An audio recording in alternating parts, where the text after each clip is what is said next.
My name is Elon Osborne, and I like to talk about movies, audio, and music.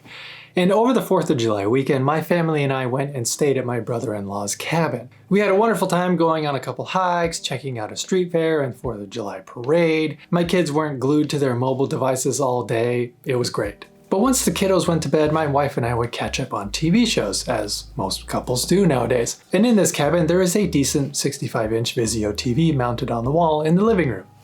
Neat. Back at home, we currently have a Sonos Beam and rear surrounds, which sound excellent for the space they're in. Nothing too fancy. At the cabin, I'm listening to the internal speakers of the Vizio.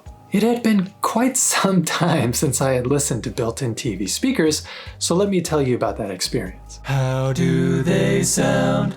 It was not good. Sure.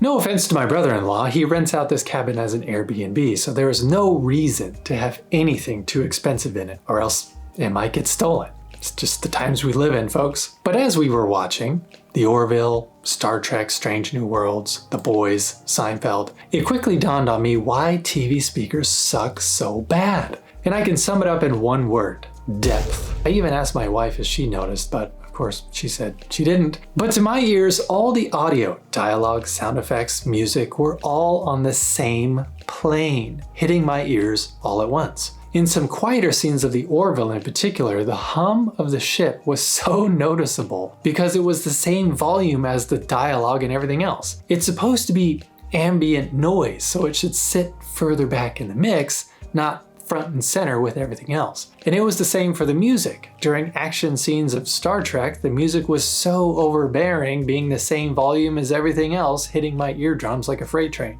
It was disorienting and chaotic and almost too much to handle at times. But luckily, it wasn't all action all the time, so I did get moments of reprieve. But it's not just the speakers themselves that suck so bad. It's the audio processing that happens within the TV that is so subpar. It really made me appreciate the importance of processing, being able to distinguish between quiet ambient noise, dialogue, music, explosions, gunshots, cars screeching to a halt, etc., and putting them into their own little pocket within the mix. It just sounds more natural that way, instead of everything hitting me all at once at the same volume like a tsunami of sound. Like the old adage goes, you never know what you got till it's gone. So if you're still on the fence about getting into home theater, moving beyond just the speakers inside your TV, do yourself a favor and just go for it. Get a little soundbar like the Samsung HW-S40T or Sonos Ray, for example, because anything is better than your crappy TV speakers. I don't care how nice your TV is, getting a soundbar will be an improvement for sure, since most TVs nowadays are so thin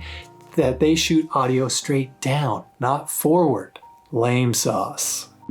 And there you have it. Thank you for listening to me rant about this experience. Now it's your turn. Are you still listening to your TV speakers? Are you thinking of taking the plunge into home theater?